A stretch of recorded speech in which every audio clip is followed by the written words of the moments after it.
তো আতাদরুনা মানিল মুফলিস, মুফলিস মানে বললাম নিঃস্ব, মানে তার কাছে কিছুই নেই, কিছুই নেই, সর্বহারা, একবারে সবকিছু হারা, কিচ্ছু নেই তার কাছে।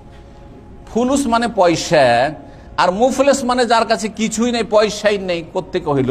এখানে আরবি একটা গ্রামার আছে, সার্ফের গ্রামার আছে, সেটা হচ্ছে সালবে মাখাজ। আমরা ছোটকালে যখন গ্রামার পড়ি, সালবে মাখাজ মানে আসল অর্থের একবারে বিপরীত অর্থে নিয়ে চলে যাবে।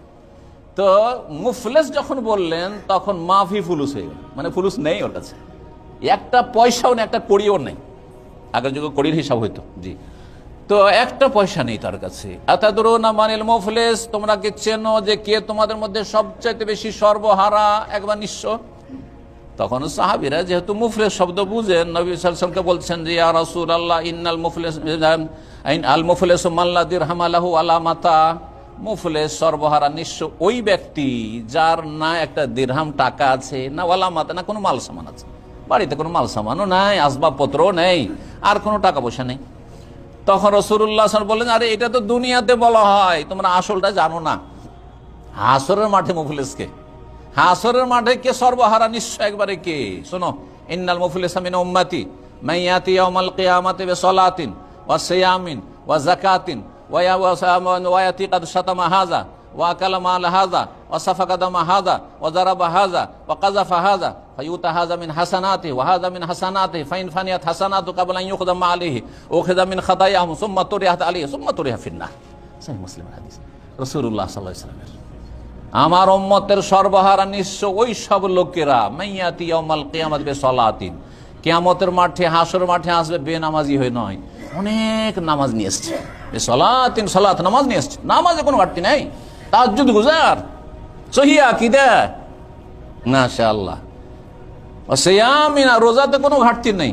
ও যাকাতিন, যাকাতও দিয়েছে, এমন নয় যে এমন বখিল যে যাকাত দেয়নি, না, যাকাতও দিয়েছে, কিন্তু তার সাথে ইয়াতি কাদ শাতামা হাযা, একে গাল দিয়েছে, হ্যাঁ, ওদারাবা হাযা, একে মেরেছে, ওয়া সাফাকা দামা হাযা, কেউ খুন করেছে, হ্যাঁ, আর কেউ কি করেছে, হ্যাঁ, কাযাফা হাযা, মিথ্যা অপবাদ দিয়েছে, এইভাবে বিভিন্ন রকমের। ওয়াকালা মাল হাযা, কেউ টাকা পয়সা বেইমানি করেছে, ধার নিয়ে দেয়নি, অথবা টাকা পয়সা বেইমানি করেছে, আমানতে খেয়ানত করেছে, আর তার পার্টনারশিপে ব্যবসা করতে গিয়ে নয় ছয় করেছে। আজকাল বড় বড় দাড়িওয়ালার সাথে পার্টনারশিপ ব্যবসা করেন, আর তারপরে শেষ রেজাল্টটা দেখে না যে কি তামাশা করে।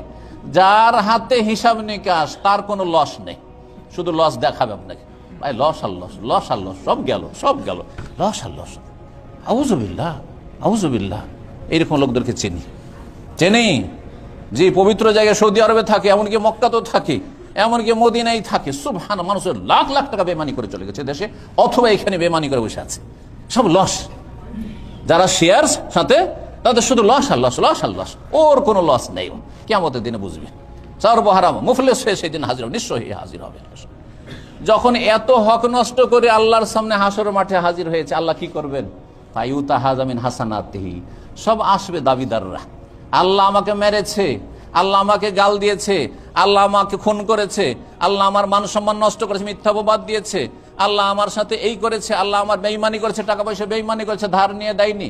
ফায়ুতা হাযা মিন হাসানাতিহি, নেকি দিয়ে তখন পেমেন্ট, তখন আর টাকা পয়সা থাকবে না।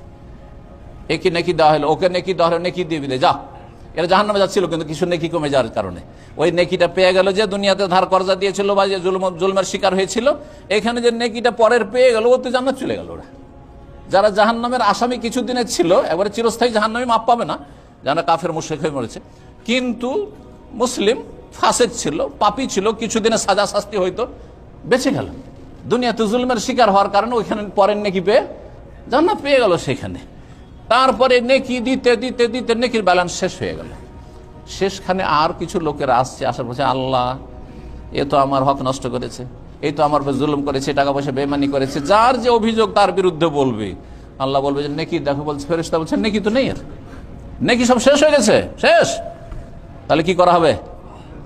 তখন ওই লোকগুলিকে জিজ্ঞাসা করা হবে যারা অভিযোগ করতে এসেছে, কেস নিয়ে এসেছে, যে তোমাদের গুনাহ আছে। বলছে আল্লাহ আমাদের গুনাহ আছে, গুনার কারণে জাহান্নামে যেতে হচ্ছে আমাদেরকে। বলছে আচ্ছা তোমাদের গুনাহগুলি এর উপরে চাপিয়ে দাও, এর আমলনামাতে চাপিয়ে দাও, তোমার তো রেহাত আলাইহি, গুনাহগুলি চাপিয়ে দাও, ফাতুরিহা ফিন্নার। এত নেকি, নামাজ, রোজা, হজ, যাকাত, এত কিছু নিয়ে যাওয়ার পরে সুম্মা তুরিহা ফিন্নার, জাহান্নামে ফেলে দেওয়া হবে এই ব্যক্তিকে। কোনো কাজে আসবে না সহিহ আকীদা, কোনো কাজে আসবে না 5 ওয়াক্ত নামাজ, কোনো কাজে আসবে না এই দাড়ি আর মুসল্লি আর তাহাজ্জুদ আর তারাবি আর রমজানের রোজা, এসব কোনো কাজে আসবে না যদি আপনার মানুষের হক ঠিক না রাখতে পারেন। সুতরাং আল্লাহর হকের সাথে সাথে মানুষের হকের ক্ষেত্রে সজাগ হবেন। আল্লাহ যেন তৌফিক দান করেন। চেষ্টা করবেন কারো কাছে ধার কর্জা নেব না, আল্লাহর ভরসা। আল্লাহ তুমি আমাকে শক্তি দাও, আমার বাড়ি করতে হবে, আল্লাহ শক্তি দাও, একটু একটু করে উঠাও। আমাদের সে গরিবেরা কিন্তু ইট উঠিয়ে বাড়ি করছে আজকাল। গরিবেরাও কি করছে, এই বছর উঠালো 2 হাত 3 হাত উঠালো, বা ওয়ালটা উঠিয়ে রেখে দিল, আর তারপরে টিন কিনলো এইভাবে। তারপরে তখন চেষ্টা করলো চল একটা ঘরকে আচ্ছা ঢালাই করি, ছাদ করি, আর এইভাবে করে। আর না আগে থেকে স্বপ্ন আছে একটা রুম তৈরি করার পয়সা, আর তার বিশাল আপনি কয়তলা ফাউন্ডেশন দিয়ে বসেছেন, আর ভাবছে এদিক থেকে ওই দিক থেকে ওই দিক থেকে টানি ধার কর্জা এই সেই করে আর বাড়ি ঘর করে এমন আপনি টেনশন আর দুশ্চিন্তায় পড়ে গেছেন আর সামলাইতে পারছেন না। হতে পারে এই অবস্থায় মরে গেলেন, কি অবস্থাটা হবে আপনার? কেন এত বড় বড় কেন স্বপ্ন?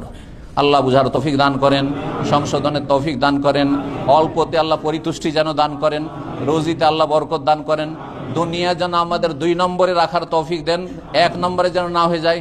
আল্লাহ লা তাজালি দুনিয়া আকবার হাম্মেনা ওয়ালা মাবলাগা ইলমিনা ওয়ালা ইলান নারি মাসিরানা। আল্লাহ আমাদেরকে দ্বীনকে, ঈমানকে, ইসলামকে জান্নাতে 1 নম্বরে রাখার তৌফিক দান করুন।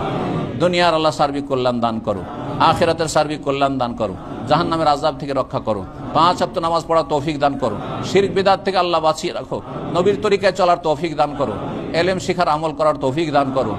আল্লাহ দুনিয়া আখিরাতের সার্বিক শান্তি দান করুন। রব্বানা আতিনা ফিদ দুনিয়া হাসানা ওয়া ফিল আখিরাতি হাসানা ওয়া কিনা আযাবান নার।